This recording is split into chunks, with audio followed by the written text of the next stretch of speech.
We get asked this question an awful lot. Has it put your relationship to the test? How do you do it together?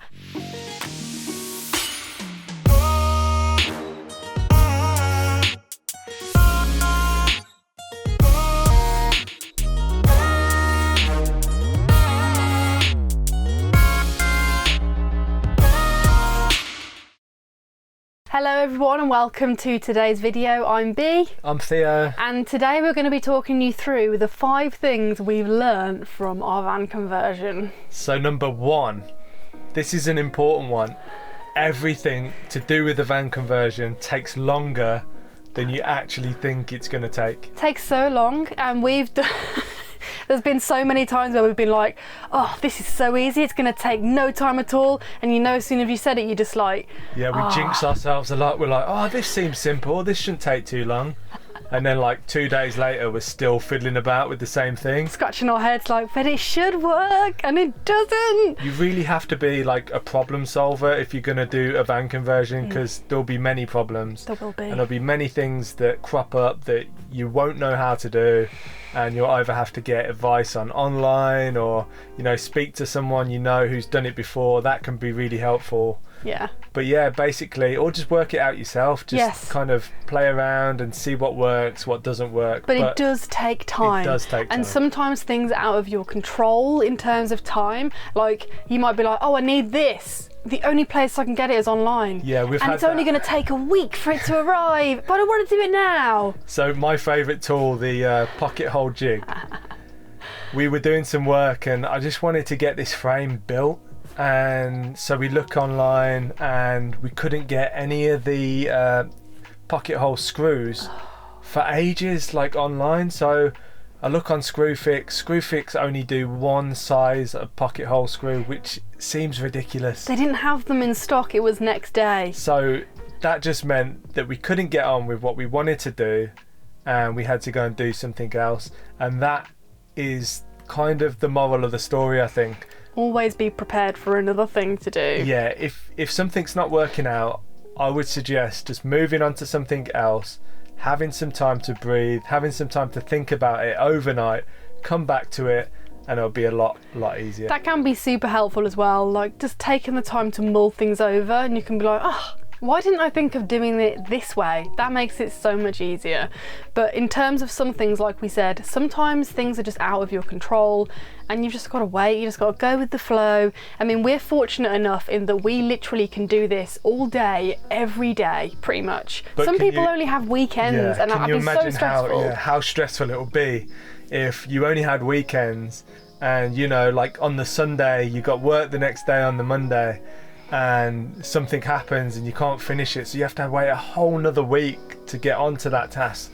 That must be really frustrating. So also, I think planning can really help. So just make sure that you've got the tools in place, you've got all your screws and everything that you think you're going to need. Get as much as you can in place before you start. Definitely, planning is your best friend. Write things down, make a list of things you need to do. Also figure out the order of things that you need to do stuff, because that also takes a lot of time. Sometimes you need to do this thing before you can do that thing, and before you can do this other thing.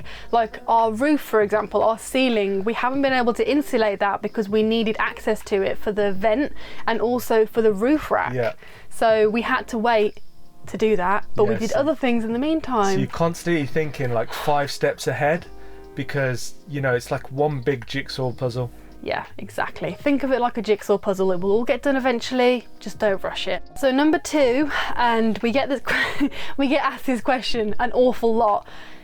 Has it put your relationship to the test? How do you do it together? How do you two seem to be so happy in the midst of a DIY project together? Let me tell you, we don't show you guys the bad bits, that's all I can say.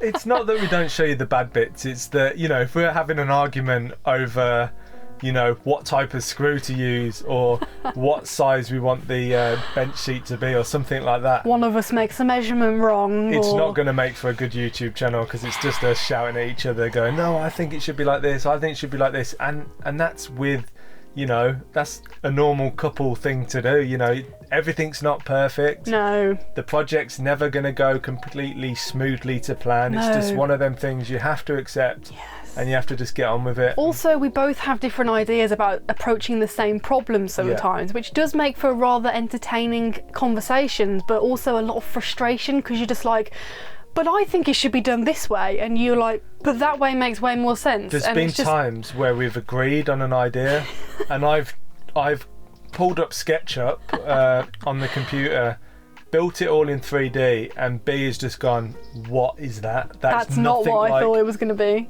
But when we were talking about it, to us, we had exactly the same idea. So, you know, it's just working out them differences and working together. If you can learn to work together, then, you know, it'll all be a lot smoother. I mean, our relationship's not totally normal in that we are together pretty much 24/7 and have been for a number of years now. Mainly the last year in general, I think we've been together the most ever.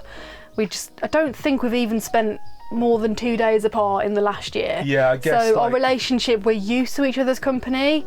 Some people don't. They only get to spend evenings together. Yeah, if you were like a normal couple, normal relationship, and you were going off to work 9 to 5, let's say, in different jobs, different offices, or wherever you're going to work. You might not even live together. Yeah, you might not live together. You're only going to see each other on the evenings for a couple of hours before you go to bed, probably.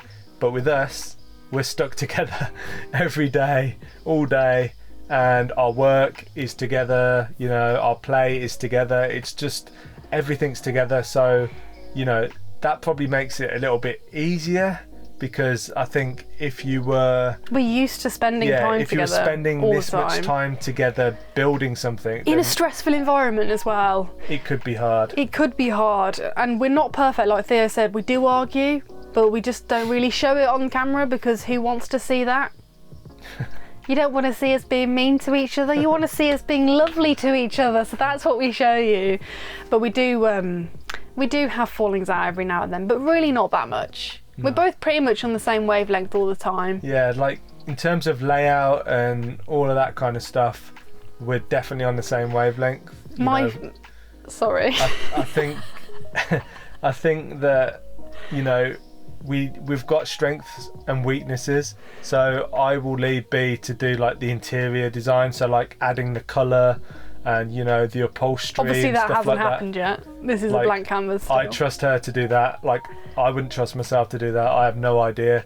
But maybe some of the woodworking and stuff like that I would do over B. So it's about putting your strengths together to making a team and coming up with the very best project you can. My favourite saying is, it all works out well in the end.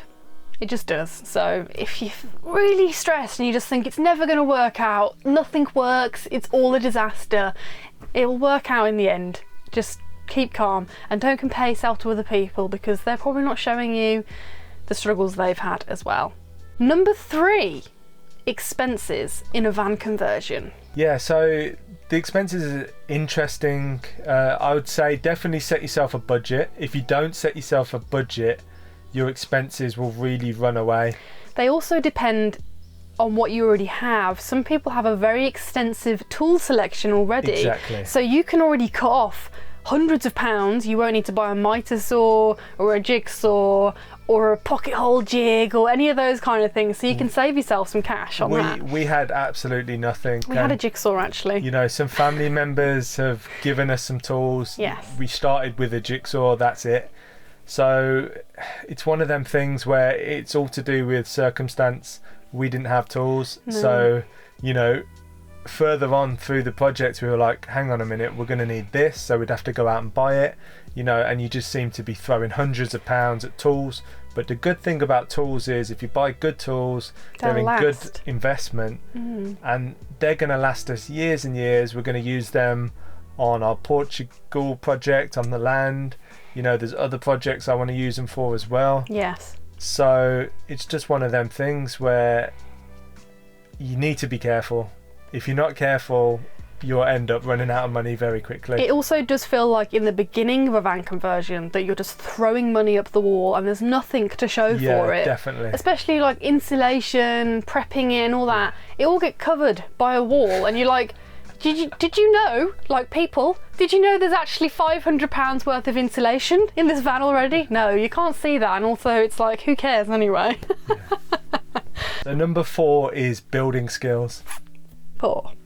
Building skills for us have increased massively over the past 2 months since we have been building. I mean, we are so much more confident now. I wouldn't say we were massive novices, but we were pretty big novices to begin with. We've done building before, and my dad was actually a carpenter.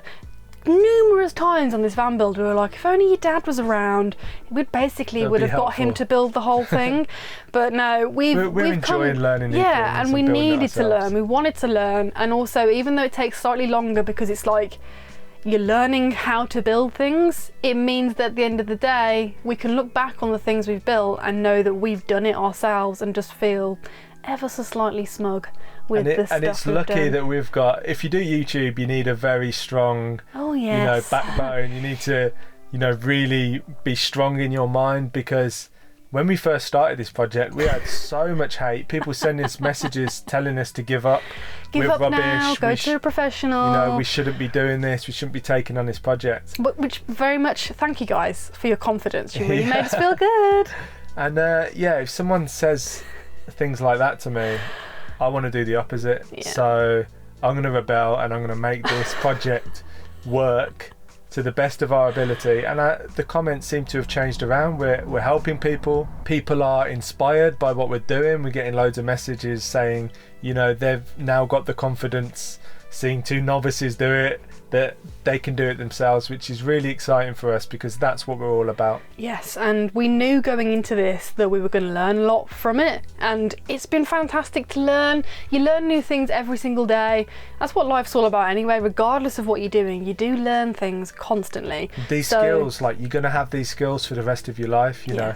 It might be like simple things like just knocking up a frame, something breaks, you know how to fix it. We've built this van from scratch, and if something goes wrong, we're going to know whereabouts it's gone wrong and how to fix it, which is just amazing.